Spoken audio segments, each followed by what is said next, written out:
Selamat malam rekan-rekan sahabat Sabda PA Online bareng Alkitab malam hari ini. Senang bisa kita ketemu lagi setelah minggu lalu kita tidak ketemu ya karena ada libur. Akhirnya minggu ini kita kembali bisa PA Online. Ya, apalagi dengan Roma udah berapa minggu nih kita nggak ketemu ya. Iya, kemarin beberapa waktu digantiin oleh Kak Yudo, tapi bersyukur hari ini bisa bertemu lagi dengan rekan-rekan sekalian. Nah, rekan-rekan, hari ini kita akan kembali PA masih seputar persiapan Paskah ya di tema Maret ini. Kita akan menggali ayat-ayat yang berkaitan dengan persiapan Paskah, dan khususnya malam hari ini akan menggali dari Matius pasal 26 ayat 26 sampai akhir dengan murid-muridnya. Ya, ini satu perikop yang sangat menarik sekali karena ini adalah perjamuan terakhir yang Yesus lakukan atau Paskah terakhir yang Yesus lakukan sebelum dia mati di kayu salib. Iya, untuk hal ini nanti kita akan mengundang guys kita. Nah, dan sudah ada. Sobat Sabda, perkenalkan dulu. Kita belum kenalan nih, mungkin yang baru pertama kali bergabung. Saya Roma. Saya Yulia. Kita yang akan menjadi host dalam acara PA Online bareng ini. Dan nanti ada dua rekan kami. Ada Gio dan juga ada Andri yang akan menggali bersama-sama. Dan pastinya bersama teman-teman sekalian yang juga harus ikut menggali.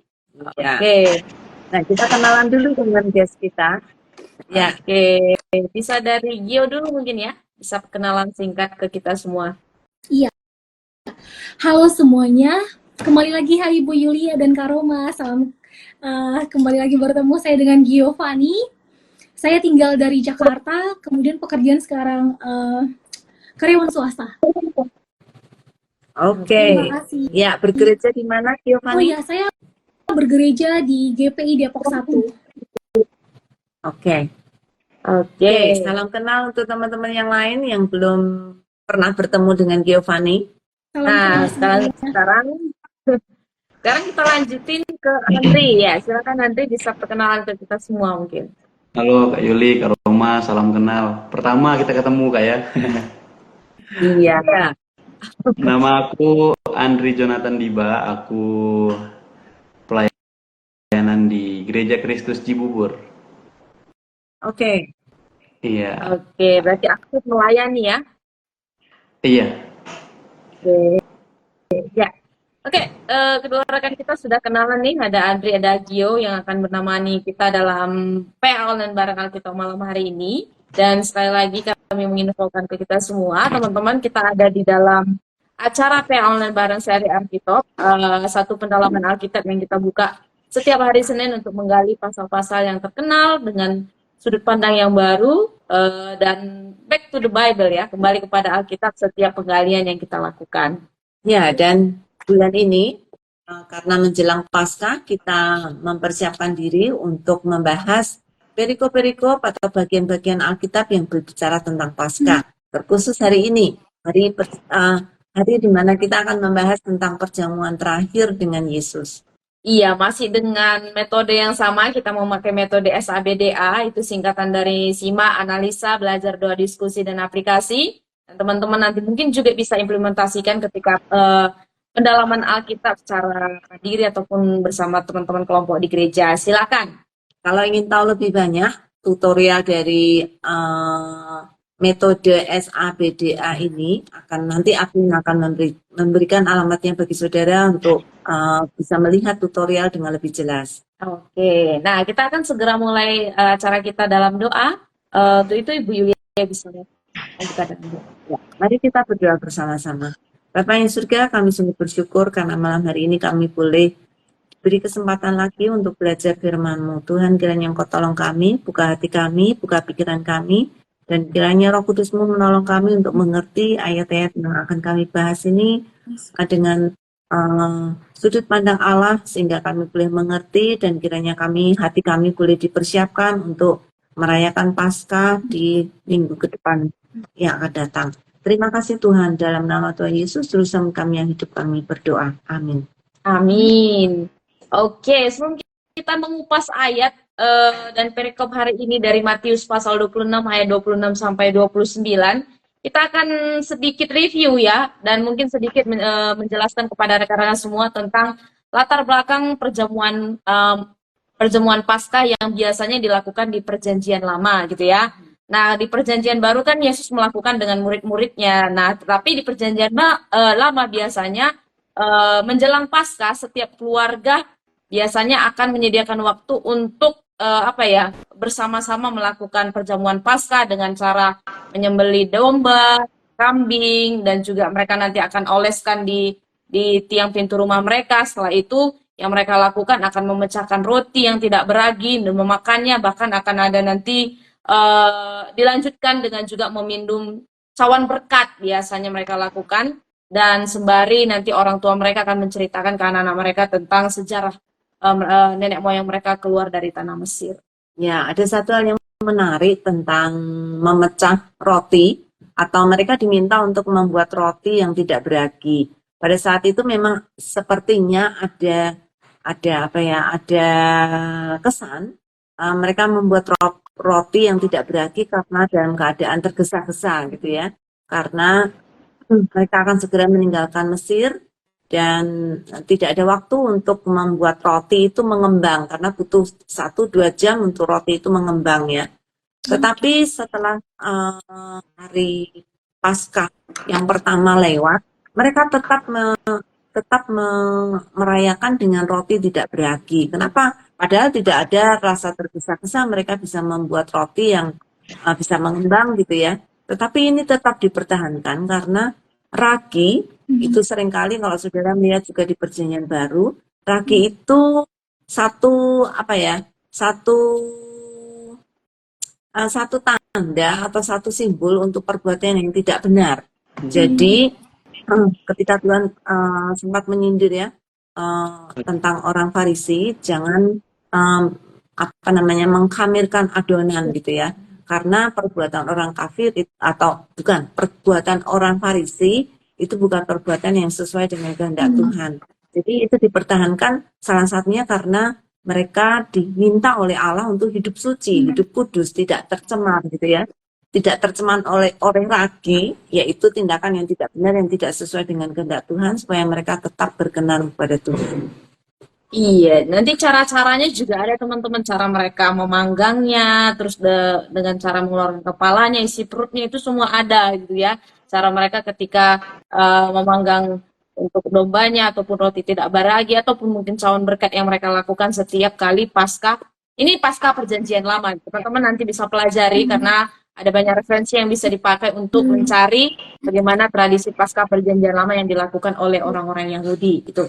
Nah, sekarang kita beralih ke Perjanjian Baru, di mana kalau kita melihat konteks dalam Matius pasal 26 ini juga ngomongin di peristiwa yang sama. Kalau 2 minggu lalu teman-teman hadir, kita kan membahas tentang Yesus yang membasuh kaki para murid-muridnya gitu, dan di malam itu juga di pasal 26 ada banyak serangkaian sih yang dilakukan sebelum malam keperjamuan itu ya. Kalau di pasal 26 kan ada rencana dari ahli Taurat untuk membunuh Yesus, terus ada Yesus diurapi oleh perempuan, dan ada juga Petrus yang akan menyangkal Yesus atau Yudas mengkhianati Yesus, sampai akhirnya di momen Paskah Yesus menyuruh murid-muridnya untuk menyiapkan malam Paskah dan mereka makan perjamuan Paskah sebagai farewell dinner istilahnya kalau dikatakan malam itu.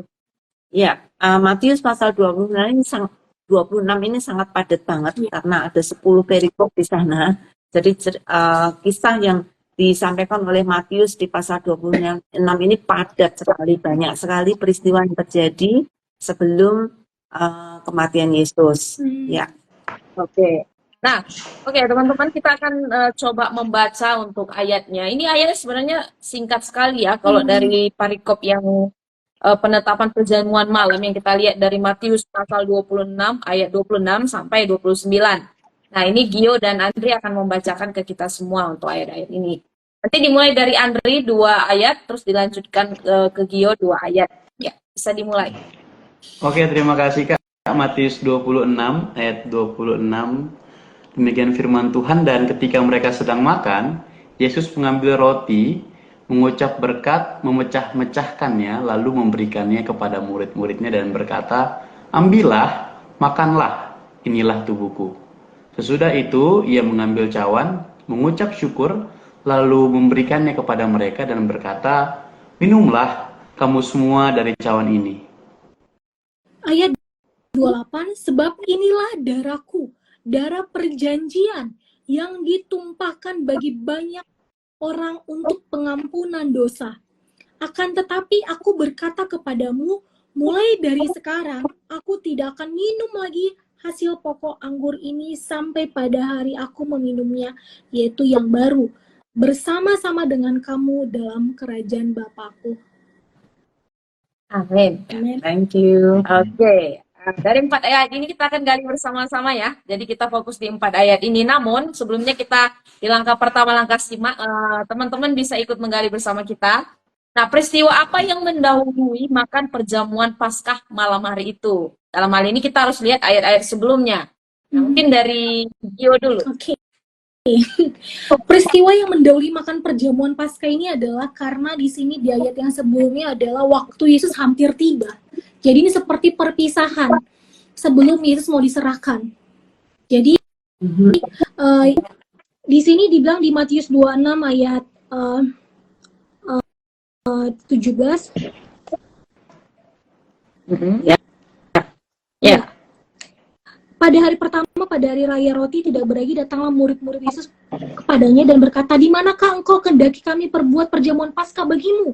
Jawab Yesus, pergilah ke kota kepada si Amu dan katakan kepadanya, pesan guru, waktuku hampir tiba, di dalam rumahmu lah aku mau merayakan Paskah bersama-sama dengan murid-muridku. Lalu murid-muridnya melakukan seperti tugaskan Yesus kepada mereka dan mempersiapkan Paskah.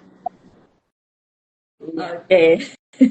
Jadi kalau kita lihat dari ayat sebelumnya ini terjadi ketika hari di mana Yesus akan menjalani masa kesesaran itu hampir tiba ya, dan itu dekat sekali dengan Paskah yang dilakukan oleh orang Yahudi setiap tahunnya. Ya, oke. Kemungkinan besar ada kira-kira sehari 2 hari sebelum merayakan Paskah. Jadi ini adalah satu perjamuan yang memang sudah biasa diadakan oleh orang-orang Yahudi untuk mempersiapkan diri sebelum Paskah. Ya, oke. Nah, dan selanjutnya di ayat 26 apa yang dilakukan Yesus ketika mereka sedang makan perjamuan Paskah di malam itu. Nah, ini mungkin bisa ke Andri melanjutkan. Makasih Kak. Yang Yesus lakukan ketika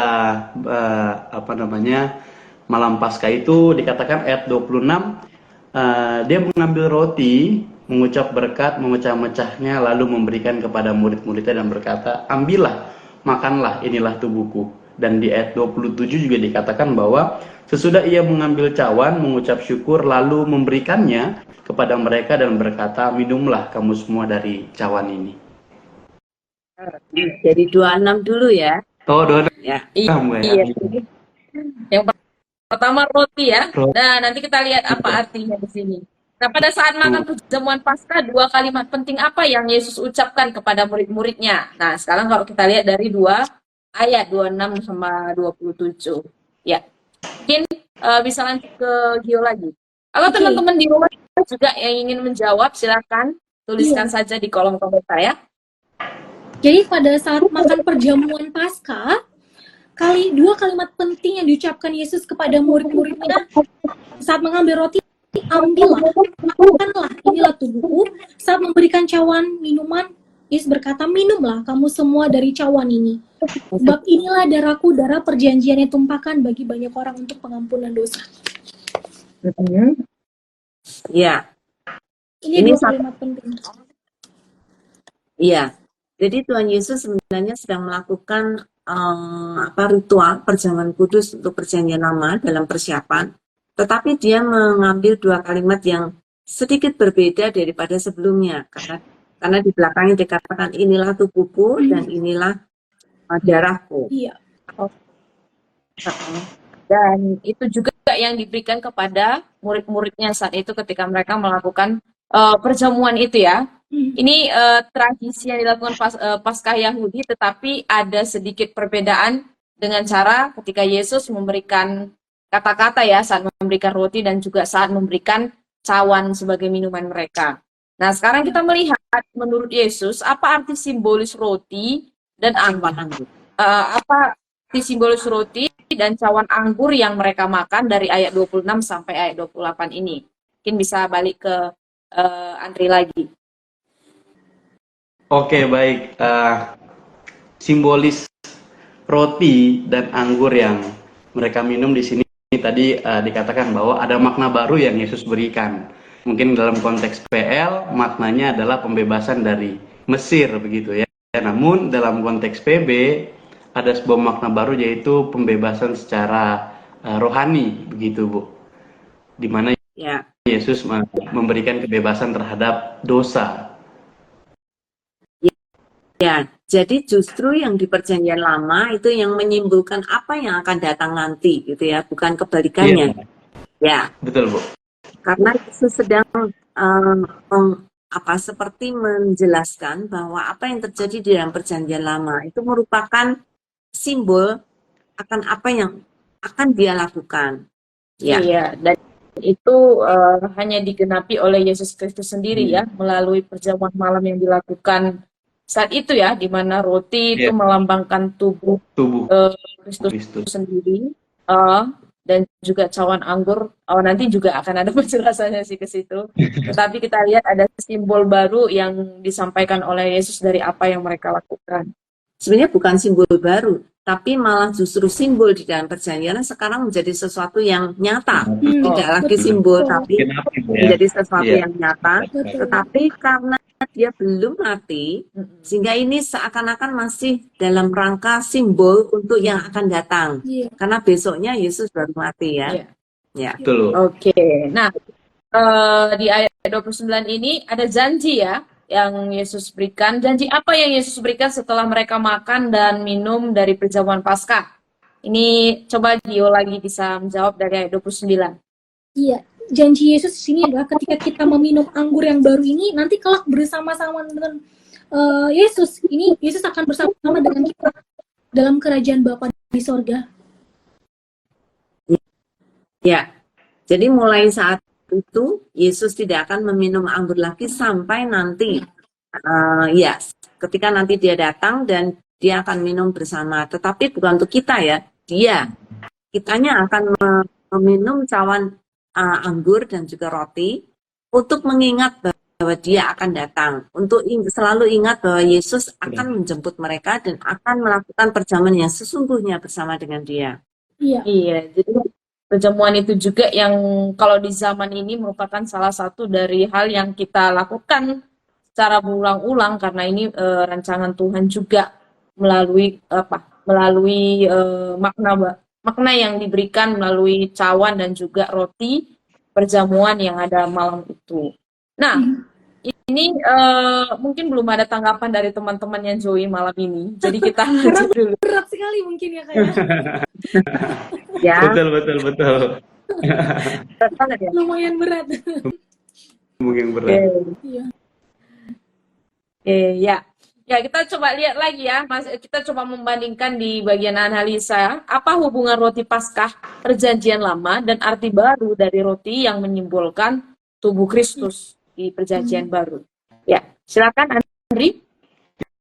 Ya, kalau makna yang baru adalah bagaimana Yesus melambangkan diri sebagai roti itu mungkin kaitannya dengan kehidupan juga bangsa Yahudi pada saat itu, di mana roti sangat amat dekat dan berkesan bagi mereka.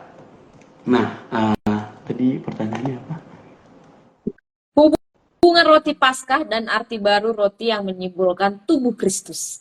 Nah, hubungan roti Paskah dengan arti baru yang menyimbolkan tubuh Kristus adalah lagi-lagi adalah lambang kebebasan gitu. Roti Paskah dalam PL itu roti Paskah dalam PL itu memperingati tadi yang dikatakan bahwa bangsa Israel yang keluar dari bangsa Mesir gitu ya, penjajahan, dan bangsa Israel mendapatkan kebebasan secara fisik. Nah, dalam konteks PB, roti yang Tuhan Yesus maksudkan adalah roti kehidupan yang dimana ketika mereka memakannya, mereka terlepas dari dosa, mereka dimenangkan dari dibenarkan oleh Allah. Itu mungkin nggak? ya.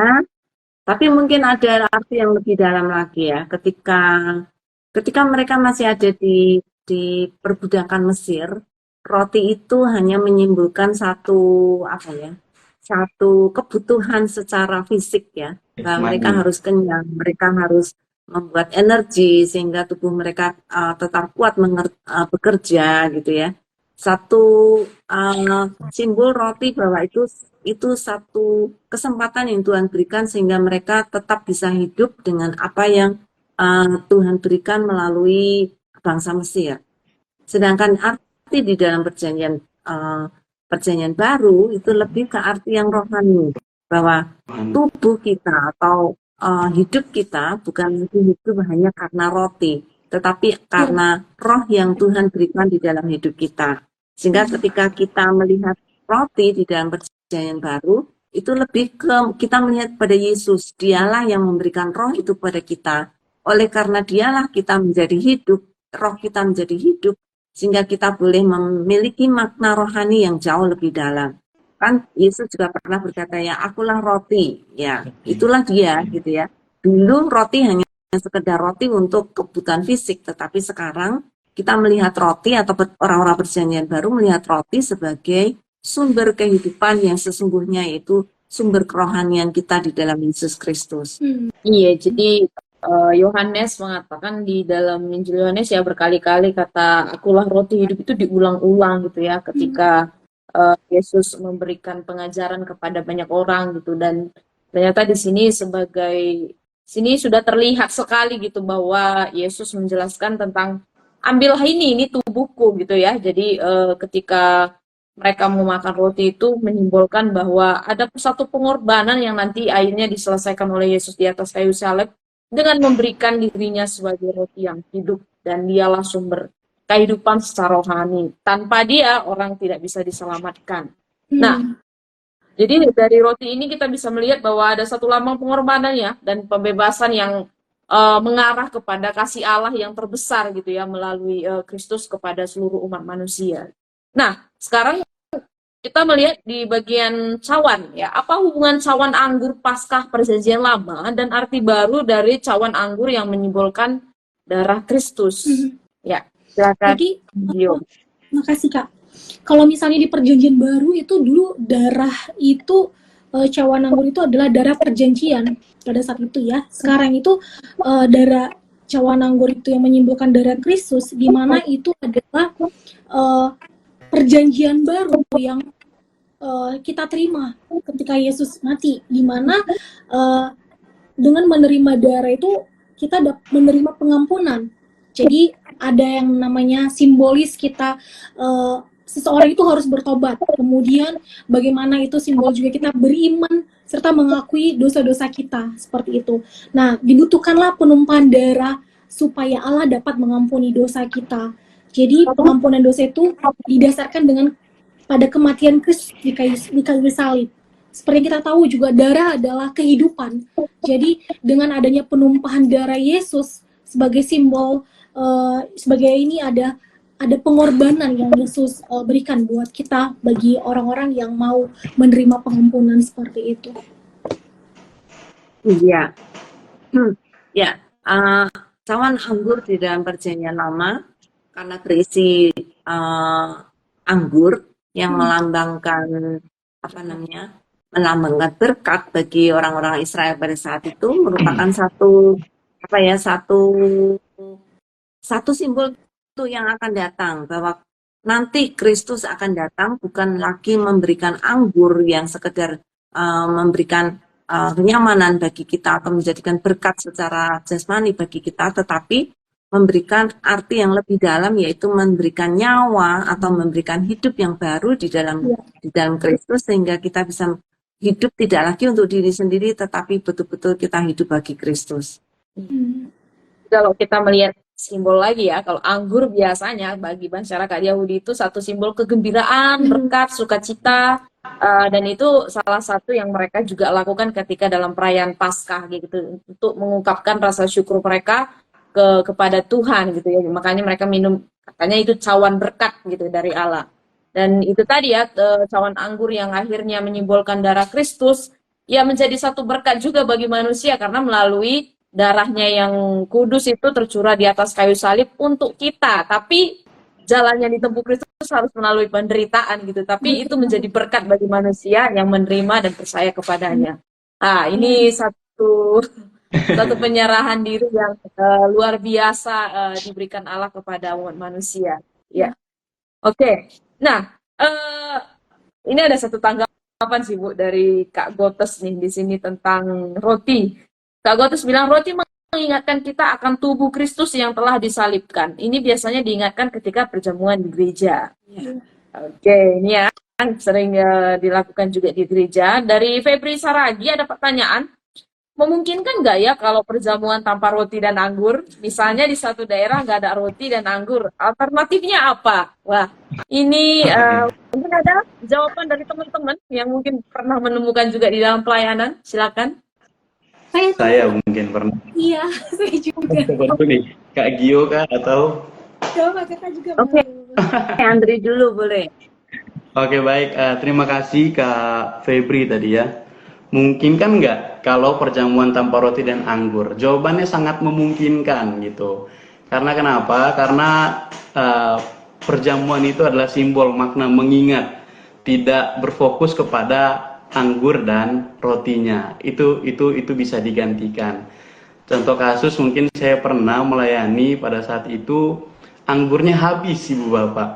Nah, akhirnya diganti dengan teh. Ada juga kan beberapa orang yang mungkin nggak bisa minum anggur, maka akhirnya diganti dengan teh. Yang terpenting adalah bukan anggur atau rotinya, namun yang terpenting adalah esensi dari perjamuan itu adalah kita mengenal, mengingat bagaimana Yesus mati menebus setiap kita. Jadi mungkin itu yang bisa saya bagikan, Kak Roma, Kak.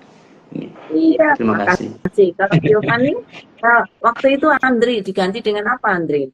Teh itu tadi Saya ya? Kalau roti ya. Itu teh Bu, karena memang ada beberapa lansia juga yang nggak bisa minum anggur, jadi bisa dengan teh, bisa dengan ubi mungkin. Jadi dalam pedesaan seperti yang tadi Kak Febri katakan, di suatu daerah nggak ada roti dan anggur, alternatifnya apa? Ubi dan air putih pun nggak masalah.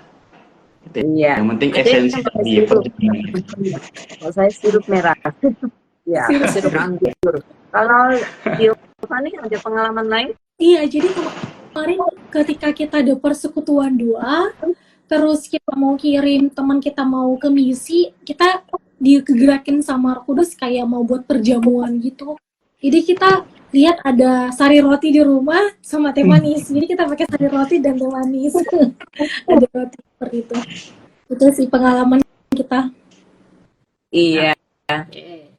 Ya, jadi menjawab ya Kak Febri Saragi ya, jadi sangat memungkinkan karena balik lagi kepada apa esensi di balik kita melakukan perjamuan kudus gitu ya, di mana itu mengingatkan pengorbanan Kristus yang sangat besar harganya bagi kehidupan kita.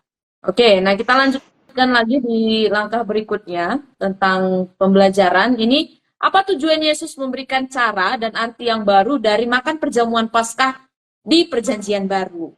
Nah, mungkin teman-teman yang di rumah juga bisa menjawab ya. Kita sudah melihat bagaimana PL, sekarang kita melihat apa arti baru nih dari makan perjamuan Paskah Perjanjian Baru yang dilakukan oleh Yesus. Oke, silakan bisa ke Gio. Oh, saya. Baik. Jadi tujuan Yesus memberikan cara atau arti baru dari perjamuan Paskah Perjanjian Baru ini seperti tadi ya kita bahas bahwasanya perjamuan itu adalah seperti mengingat kembali apa yang Yesus sudah lakukan bagi kita. Tujuan Yesus untuk melakukan perjamuan ini adalah supaya murid-muridnya mengingat bahwasanya ada tubuh dan darah yang tertumpah untuk pengampunan dosa bagi orang yang benar-benar mau ikut dalam persekutuan dengan tubuh Kristus dan darah Kristus seperti itu. Jadi mereka yang menerima roti dan anggur ini, mereka bersatu dalam komunion, bersatu dalam persekutuan dengan darah dan tubuh Kristus seperti itu. Jadi ini melambangkan bahwasanya adanya pengampunan dosa. Nah, dan kita yang menerima darah yang anggur ini adalah kita menerima pengampunan daripada Yesus. Jadi untuk simbolis kita beriman dan mengaku dosa-dosa kita, kita mengakui kematian Kristus juga, kemudian kita ada mengingat adanya penurunan darah dari Yesus untuk kita seperti itu, untuk dapat mengampuni dosa-dosa kita. Ya, ada perubahan yang cukup besar ya antara perjanjian lama dan perjanjian baru. Karena perjanjian baru itu the real deal, itu betul-betul yang sesungguhnya gitu ya. Sedangkan yang ada di dalam perjanjian lama itu merupakan satu bayang-bayang akan apa yang akan datang nanti. Sehingga ketika Tuhan memberikan cara baru dan arti baru di dalam akan perjamuan, kita tidak lagi mengingat tentang bangsa Israel yang ada di Mesir dan mengingat tentang bagaimana Allah membebaskan bangsa Israel. Betul. Tapi sekarang kita mengingat bagaimana Allah membebaskan kita masing-masing pribadi untuk lepas dari perbudakan setan atau perbudakan dosa, sehingga kita bisa hidup baru bagi Dia. Ya.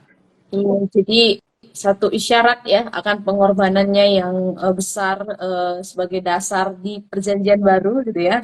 Ini jadi satu perjanjian baru dan ini perjanjian barunya gitu ya, yang membawa keselamatan dan pengampunan dosa kepada setiap umat manusia gitu ya. Jadi ada satu perubahan besar dari cara yang Yesus berikan ketika penetapan malam perjamuan kepada para muridnya saat itu. Nah, tadi juga saya setuju ya dengan kata kesatuan dengan Kristus gitu ya, mempersatukan kita juga di dalam apa ya, kematian dan juga kebangkitan yang sudah Yesus lakukan kepada umat-umat manusia, termasuk kepada kita semua yang akhirnya kita juga menerima berkat keselamatan itu. Nah, mungkin ada tambahan dari Andri atau setuju, sepakat? Iya, memang sepakat dan luar biasa ya, dimana Yesus memberikan cara baru, arti baru, memaknai perjamuan dalam perjamuan kudus yang mengajarkan makna yang lebih dalam tentang karya keselamatan. Mungkin kalau dalam PL orang-orang pada saat itu melakukan Paskah karena mungkin konteks agama gitu ya, yang biasa tradisi yang sudah mereka lakukan, hari-hari yang mereka lakukan seperti itu. Mungkin Yesus mengajarkan makna yang lebih mendalam tentang perjamuan itu sendiri. Bukan hanya tidak mengenang lagi tadi katanya untuk dalam PL keluar dari bangsa Israel, tapi mengenang bagaimana mereka diselamatkan, dibebaskan oleh pengorbanan Yesus dan tadi mengalami persekutuan dengan Tuhan melalui makanan roti, minum darahnya. Itu luar biasa. Ya, sekarang kita punya fokus yang di perjanjian baru, kita memiliki fokus yang lebih jelas ya, yaitu Kristus yang menjadi penyelamat bagi kita. Amen. Ini ada satu pertanyaan teman-teman dari Bern Davis. Ya, mungkin kalau salah namanya.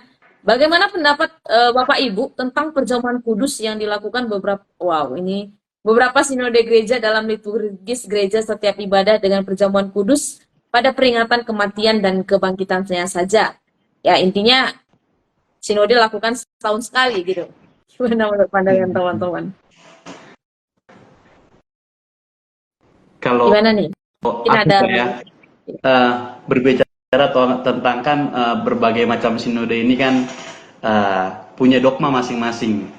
Dogma yang diajarkan dari mereka turun-temurun dan keyakinan mereka. Maka bagaimana pendapat saya pribadi, kita nggak bisa mengubah dogma satu sinode atau gereja itu. Bagaimana mereka menjalankan minuman itu, hanya saja yang penting di sini adalah memaknai perjamuan kudus itu sebagai apa? Sebagai mengingat, merenungkan esensi dari apa yang telah Yesus lakukan bagi setiap kita. Karena kalau bahas beberapa gereja atau beberapa sinode gereja itu mereka punya tagar, mereka punya tadi dogma yang mereka sudah sepakati dan percaya, sehingga ya tidak bisa sembarang kita mengatakan oh yang ini salah, ini enggak. Justru itu akan menimbulkan pergesekan dan nggak baik. Justru malah yang tadi tuh Kristus mati mau mempersatukan kita, tapi malah menjadinya ada bersinggungan dan terpecah belah. Itu kurang lebih seperti itu, Bu Yuli, Roma. Ritual masing-masing gereja bisa berbeda ya, karena masing-masing gereja memiliki penekanan yang berbeda juga. Tetapi esensinya tetap sama, yaitu Kristus yang menjadi pusat dari perjamuan kudus ini, dan kita melakukan perjamuan suci atau perjamuan kudus, entah itu setahun sekali, entah 2 bulan sekali, entah setiap hari. Masih ada gereja yang juga melakukan perjamuan suci setiap hari. Di dalam Kisah Rasul dilakukan setiap hari gitu ya. Jadi kita melihat esensinya, yaitu Kristus yang menjadi pusat, entah itu dilakukan sekali, setahun atau berapa kali pun, yang penting pusatnya ada di dalam Kristus ya. Oke. Ada tambahan dari Gio?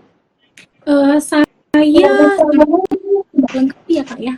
Dimana kalau misalnya dogma gereja masing-masing itu yang membuatkan manusia Kak, pemimpin-pemimpin sinode masing-masing, dan itu dilatar belakangi dengan gereja atau sinode masing-masing. Jadi tergantung, kita nggak bisa merubah atau menyamakan, tetapi biarlah kita berjalan dalam perbedaan, dalam arti yang dimana esensi perjamuan itu seperti apa gitu. Jadi kita nggak mengatakan harus begini dan harus begitu, karena di dalam Kristus kan ada kebebasan, kemerdekaan seperti itu. Ya. Oke, nah kiranya menjawab pertanyaan dari Bernd Davis yang sudah bertanya sehubungan dengan perjamuan kudus ya di beberapa sinode. Mungkin teman-teman lain juga yang ingin memberikan jawabannya, silakan saja dituliskan di kolom komentar. Oke, kita akan lihat ke pertanyaan berikutnya sehubungan dengan langkah berikutnya ini. Ini mungkin teman-teman bisa membukakan pemahaman kita lagi. Menurut teman-teman, apa hubungan makan perjamuan Paskah Perjanjian Lama dan makan perjamuan Paskah Perjanjian Baru untuk saat ini? Ya, ini lebih ke saat ini seperti apa? Mungkin bisa dari Gio dulu ya. Ya, saya dulu atau kakaknya dulu? Oh ya, Andri dulu. Iya. Makna saat ini kayak. Ya, untuk hubungan, bukan makna ya, tapi hubungan. Ya. Makan perjamuan Paskah. Perjamuan Paskah Perjanjian Lama dan makan perjamuan Paskah untuk Perjanjian Baru. Ya, menurut saya hubungan makan perjamuan Paskah dan makna perjamuan Paskah PB itu sama, dalam arti sama-sama memperingati kebebasan, kelepasan.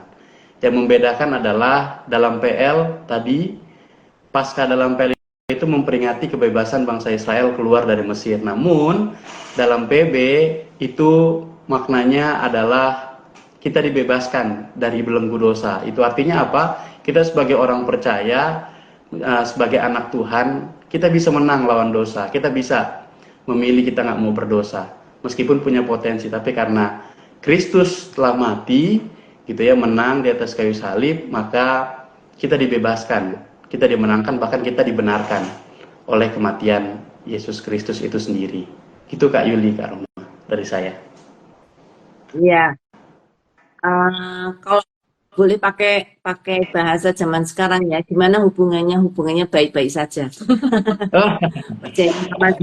Kan tadi bilang sama gitu ya, jadi hubungannya baik-baik saja.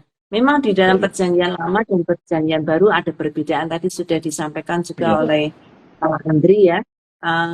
Yang jelas perjamuan Paskah Perjanjian Lama dan Perjanjian Baru itu memiliki hubungan yang sangat dekat, karena keduanya sama-sama mengatakan hal yang sama, yaitu pembebasan. Tetapi pembebasan yang pertama itu merupakan simbol akan terjadinya pembebasan yang kedua. Jadi di dalam Perjanjian Lama itu merupakan bayang-bayang atau merupakan persiapan gitu untuk kita melihat Perjanjian Baru yang sesungguhnya, pembebasan yang sesungguhnya. Sehingga ketika kita melihat Perjanjian Baru, kita akan melihat itu dengan sangat jelas bahwa Israel yang dulu itu sekarang menjadi Israel yang baru. Yang Tuhan katakan kita ini adalah orang Israel yang baru, yaitu orang Israel yang dipilih oleh Tuhan untuk diselamatkan dan mengalami pembebasan dari itu yang sesungguhnya, yaitu setan dan kematian. Karena itu hubungan keduanya berkesinambungan, itu merupakan kelanjutan dari perjanjian lama dan perjanjian baru. Jadi kalau saudara ingin mengetahui lebih jelas tentang perjamuan makan Paskah di dalam perjanjian baru, kan sangat baik kalau kita mempelajari perjamuan Paskah di perjanjian lama. Karena itu merupakan satu kesatuan yang memberikan simbol untuk apa yang akan terjadi ketika Yesus mati di kayu salib, ya. Iya. Cuma sayangnya banyak sekali gereja atau bahkan banyak sekali orang Kristen yang melihat perjamuan makan Paskah itu ya cuman sekarang ini gitu ya. Mereka sama sekali tidak mempelajari apa yang terjadi di dalam perjanjian lama. Padahal itu punya hubungan yang sangat baik sekali, sangat dekat sekali. Iya. Oke. Ada tanggapan lain dari Gio? Iya, Menambahkan? jadi sedikit Kak, ini aku dapat bahwasanya Paskah itu perjanjian lama itu kan seperti mengingat dan memproklamasikan bahwasanya penebusan mereka dari Mesir, dari perbudakan. Nah, dan kita ini seperti yang tadi kita memang udah singgung, kalau misalnya hubungan kita juga ketika perjanjian baru kita mengingat dan memproklamasikan ketika kita menerima perjamuan anggur dan roti dan anggur itu adalah mengingat dan memproklamasikan penebusan Yesus bagi kita, bahwasanya kita sudah ditebus dari dosa-dosa kita, seperti itu. Jadi dua-duanya adalah hubungan bagaimana mengingat dan memproklamasikan penebusan itu sendiri, seperti itu. Ya, yang jelas perjanjian baru tidak makan Paskah perjanjian baru tidak dimulai dengan vakum, ya. Sudah dimulai dengan sejarah di dalam bangsa Israel. Jadi kita tidak boleh melepaskan apa yang terjadi di dalam perjanjian lama. Iya. Bahkan salah satu hal yang dimakan anak domba yang tercurah gitu ya di perjanjian lama, anak domba itu akhirnya digenapi oleh Kristus sendiri sebagai anak domba Allah untuk pengorbanannya di atas kayu salib gitu. Dan ini satu pemenuhan janji yang dibilang tadi berkelanjutan ya, tipologi dari perjanjian lama yang digenapi di dalam Kristus di perjanjian baru. Nah, teman-teman, di malam hari ini karena waktu terus berjalan, pelajaran apa yang teman-teman dapatkan dan bagaimana menerapkannya dalam kehidupan sehari-hari? Sehubungan juga dengan persiapan Paskah dan Paskah ya. Oke, silakan bisa dibagikan mungkin bagian aplikasi ini. Dari Gio dulu ya. Oke, ini aku sebenarnya menjadi rema buat aku ya, karena nanti aku pasca ada trip mau ke luar kota yang dimana itu adalah mungkin di luar pulau gitu. Jadi mungkin aku akan tetap mengingat ataupun memproklamasikan penebusan Yesus ini gitu ya. Bagi aku pribadi meskipun aku jauh nanti dari Tuhan gereja gitu, tapi aku akan mempersiapkan Paskah ini untuk pribadi aku untuk bersekutu dengan Tuhan. Jadi penerapan aku nanti kehidupan sehari-hari bahwasanya aku bersyukur dengan adanya kematian Kristus bagi saya pribadi, bagi orang-orang yang percaya kepadanya, bagi mereka yang mau hidup dalam komunion, hidup dalam persekutuan dengan Yesus. Jadi darah dari lambang anggur dan roti atau darah dan tubuh Kristus ini adalah sebagai celebration ataupun berkat sukacita yang harus terus kita terima gitu, bahwasanya kita sebagai orang percaya itu harus merayakan bersukacita dengan adanya Paskah setiap tahunnya ya, memperingati ini, dan bahwasanya ada terjadinya hal yang paling besar, bahwasanya Yesus sudah memberikan yang paling terbaik dari hidupnya sendiri buat kita gitu. Jadi yang lainnya akan ditambah-tambahkannya gitu. Jadi kita nggak perlu khawatir tentang permintaan apapun yang kita minta sama Tuhan melalui doa-doa kita, karena itu sudah memberikan yang terbaik dari dirinya sendiri buat kita, seperti itu. Itu dari aku. Oke, ya semangat ya untuk keluar kotanya dan berani bersaksi tentang Kristus. Oke, dari Adri gimana?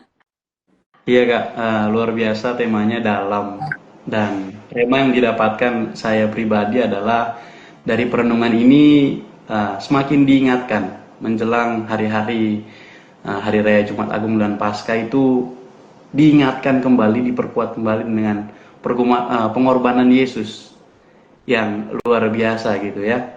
Dia menolong kita, memberkati kita, bahkan menyelamatkan kita. Itu yang pertama. Dan yang kedua, lewat pengorbanan Yesus gitu ya, menjelang hari penyalipannya, kita dipersatukan gitu ya. Saya merasa diberkati lewat perjamuan itu, tadi ada kesatuan kita dengan Kristus, maka implikasi yang bisa diberikan ke lingkungan sekitar adalah bangun komunikasi yang membangun iman, sehingga dalam komunikasi itu kita semakin dikuatkan dan diingatkan tentang bagaimana kebaikan Tuhan, sehingga hidup setiap kita pun boleh baik. Lalu yang berikut adalah, oh ya, di ayat yang terakhir tadi tentang janji Tuhan yang sempat kita diskusikan. Pelajaran yang saya dapat kembali dikuatkan bahwa ya, janji Tuhan itu yang kita nantikan juga kan sebagai orang percaya, bahwa kedatangan Tuhan itu untuk kedua kalinya menjemput kita, dan perjamuan bersama di ayatnya yang ke-29 ada makna eskatologis, dan itu pelajaran yang saya dapat dari tema perjamuan terakhir ini, Kak Roma, Kak Yuli. Terima kasih Kak. Iya, terima kasih banyak ya. Eh, Kadang kita melihat perjamuan kudus itu sebagai perjamuan yang apa ya, yang tradisi gitu ya, Rutinitas yang ya. sudah yang sudah kita lakukan sering gitu. Bahkan ada gereja yang setiap bulan sekali, ada yang 2 bulan sekali, ada yang 1 tahun sekali, ada yang lebih dari itu. Saya kira ini merupakan satu kesempatan yang luar biasa ya untuk kita mengingat kembali akan kebaikan Tuhan di dalam hidup kita. Tapi saya kira mengingat kebaikan Tuhan bukan cuma ketika perjamuan kudus ya. Betul, betul, betul. Betul. Karena perjamuan kudus pun sudah tidak lagi menjadi sesuatu yang sakral bagi kebanyakan orang Kristen. Saya kira itu yang sangat disayangkan ya. Ketika kita melakukan perjamuan kudus, itu merupakan satu kesempatan di mana kita akan punya waktu kusuk gitu ya bersama dengan Tuhan, bukan hanya hari perjamuan kudus saja gitu ya. Setiap hari kita seharusnya memiliki juga persekutuan dengan Tuhan yang jelas, dan juga memberikan kehidupan di dalam, memberikan kesegaran di dalam kehidupan rohani kita. Tetapi di dalam perjamuan kudus bersama-sama dengan jemaat atau bersama-sama dengan orang percaya itu memberikan kekuatan yang jauh lebih besar dibandingkan saat kita sendiri. Karena di sanalah Kristus akan hadir sebagai kepala dan kita adalah tubuh di dalam gereja, sehingga kita boleh melihat kepala dan tubuh itu bersatu dan merasakan satu persekutuan yang indah gitu ya. Cuman ya sayang sekali banyak orang mengabaikan ya. Bahkan banyak orang Kristen yang datang di perjamuan kudus. Oke. Sorry. Aku tadi sampai di mana? Iya, ketika kita melakukan perjamuan kudus banyak orang bahkan datang tanpa persiapan hati sama sekali. Nah, itu saya kira sangat sangat rugi ya. Karena berkat di dalam perjamuan kudus itu luar biasa secara rohani kalau kita memaknainya dengan benar. Kalau tidak, nggak mungkin Kristus memerintahkan kita untuk melakukan itu.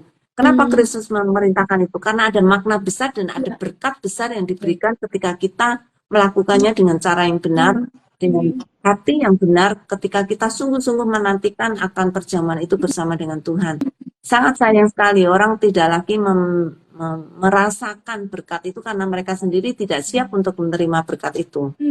Iya, teman-teman ya, sekali lagi perjamuan kudus ini salah satu sakramen ya, sakramen dalam kekristenan ya, selain baptisan gitu. Jadi menjelang Paskah pasti seluruh gereja akan mendapatkan perjamuan kudus gitu ya.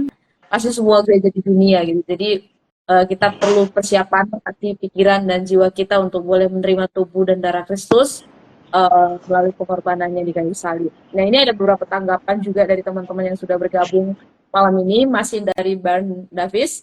Pas KPL, Allah akan mengutus anaknya sebagai korban tebusan. Pas KPB, kebibisan telah ditebusnya dari maut atau dosa. bahwa benar-benar telah digenapi. Pasca zaman sekarang tidak ada kematian Yesus disalib 2 kali ya. Karena memang Yesus sudah selesaikan ya di kayu salib sekali untuk selama-lamanya bagi kita. Ada Kak Jimri, Shalom Kak, selamat malam. Pasca itu dalam bahasa Ibrani berarti Pesach, artinya melewati. Kisah ini mengenang keluarnya bangsa Israel dari Mesir, di mana juga setiap anak sulung Ibrani luput dari malaikat maut. Sementara Pasca dalam bahasa Yunani berarti Pasca, yaitu peristiwa kebangkitan Tuhan Yesus dari maut atau kubur. Oke. Iya, ada dari Lorenz, perjamuan kudus yang dilakukan setiap minggu kalau sering diadakan akan kehilangan maknanya. Karena perjamuan kudus adalah sebuah sakramen yang kudus, maka kalau sering digunakan, maka itu kehilangan makna. Nah, ini yang lakukan setiap minggu. Gimana kalau setiap hari ya, udah nggak bermakna lagi. Nah, jadi sekali lagi, Saya kira tidak ya. Saya sangat tidak setuju dengan Lawrence ya. Kita melakukan perjamuan kudus, entah itu setiap hari, entah setiap minggu, entah setiap bulan. Kalau kita hubungan kasih kita dengan Kristus tidak lepas, kita pasti akan mendapatkan berkat yang luar biasa dan kita tidak akan kehilangan maknanya. Saya akan senang sekali kalau bisa melakukan perjamuan kudus setiap hari, tapi gereja saya tidak melakukan setiap hari. Tapi setiap hari itu menolong kita untuk sangat merindukan gitu, mengalami kasih persekutuan dengan Tuhan itu. Saya pikir itu satu hal yang luar biasa gitu ya. Kalau sampai kehilangan maknanya, artinya kasih itu pun sudah luntur gitu ya. Oke, dari Esi, terima kasih tuh sharingnya malam ini tentang makna perjamuan Paskah. Ini suatu pembelajaran yang luar biasa untuk menerapkan dalam pelayanan di gereja bahwa Paskah bukan sekedar euforia semata, namun terpotong. Iya, terpotong ya. Sorry Esi, terpotong chatnya. Dari Kak Nur Sinta, pelajaran besar buat saya bahwa Kristus secara personal untuk saya dapat kesempatan selalu terkonek dengannya dan menikmati setiap hari mengalaminya dari sehari ke sehari. Oke, terima kasih juga dari Esi, sangat memberkati. Ya teman-teman, terima kasih juga untuk Kak Gio, untuk Kak Andri malam hari ini yang sudah berbagi ke kita semua, khususnya untuk perikop yang kita gali ya tentang perjamuan malam yang dilakukan oleh Yesus sebagai makna yang baru, yang juga kita lakukan saat ini, dan kalau Lukas bilang selalu diulang-ulang untuk mengingat akan pengorbanan Kristus yang dilakukan oleh gereja masa kini, dan biarlah kita juga ya, tadi sudah banyak belajar ya, biarlah kita juga selalu mengingat akan satu peristiwa yang sudah Tuhan kerjakan secara luar biasa untuk kita, menyelesaikan utang-utang dosa kita melalui apa yang dilakukan, yang sudah diselesaikan di atas kayu salib. Biarlah kita juga senantiasa melakukan bagian ini, menyadari akan pengorbanan Kristus dan senantiasa bersyukur atas pengorbanannya. Ya. Terima kasih untuk Andri dan juga untuk Gio untuk sharingnya malam hari ini. Kiranya ini menjadi berkat bagi kita semua, terutama ketika tadi kita berbicara tentang mengingat akan kebaikan Kristus, mengingat akan pengorbanan Dia, mengingat akan kasih yang Dia sudah berikan pada kita sehingga Dia rela mati di atas kayu salib demi kita, supaya kita boleh memperoleh persekutuan dengan Allah, supaya kita boleh diperdamaikan dengan Dia. Itu merupakan satu hal yang luar biasa. Sehingga sekarang kita boleh berdamai dengan Allah, supaya kita boleh memperoleh persekutuan dengan Kristus, itu merupakan satu harta yang luar biasa. Oleh karena pengorbanan Dia, oleh karena darahnya, oleh karena kematiannya, maka kita sekarang boleh hidup, karena kita boleh ikut dibangkitkan bersama Dia ketika Dia juga bangkit. Karena itu Bapak Ibu, saudara semuanya, dan juga Andri dan Gio, sangat senang sekali kita ada di dalam persekutuan kasih dengan Kristus, sehingga kita boleh menyatakan kebaikannya, dan kita selalu setiap hari boleh celebrate atau merayakan kebaikan Dia di dalam kehidupan kita sehari-hari. Jangan bosan ya, kita melakukan persekutuan dengan Kristus setiap hari, tidak mungkin akan bosan. Kalau kasih kita kepada Tuhan tidak pernah luntur. Ya. Amin. Oke. Ini Esi tadi menambahkan, karena tadi sempat terpotong. Jadi Paskah bukan hanya euforia, tapi memiliki makna yang sangat berarti dalam kehidupan kita. Amin. Oke. Terima kasih teman-teman sekali lagi, dan bersyukur untuk malam ini bisa membahas juga tentang malam perjamuan terakhir yang dilakukan oleh Yesus dan murid-muridnya. Kiranya boleh belajar banyak. Ya, untuk penutup, Saya minta Andri bisa menutup bagi kita semua untuk Alkitab malam ini. Oke, terima kasih Kak Yulia, Kak Roma. Mari kita tundukkan hati, kita berdoa. Tuhan, kami datang bersyukur, berterima kasih untuk pendalaman Alkitab yang boleh kami lakukan meskipun kami terpisah. Namun kami bersyukur ada instrumen yang dapat kami gunakan, media sosial, dan biarlah Tuhan apa yang sudah kami diskusikan, kami bahas tentang firman-Mu, membuat kami semakin mencintai Tuhan, membuat kami semakin mengingat bagaimana Tuhan sungguh-sungguh serius dengan hidup kami, sehingga kami memperoleh keselamatan dan diperdamaikan oleh Tuhan.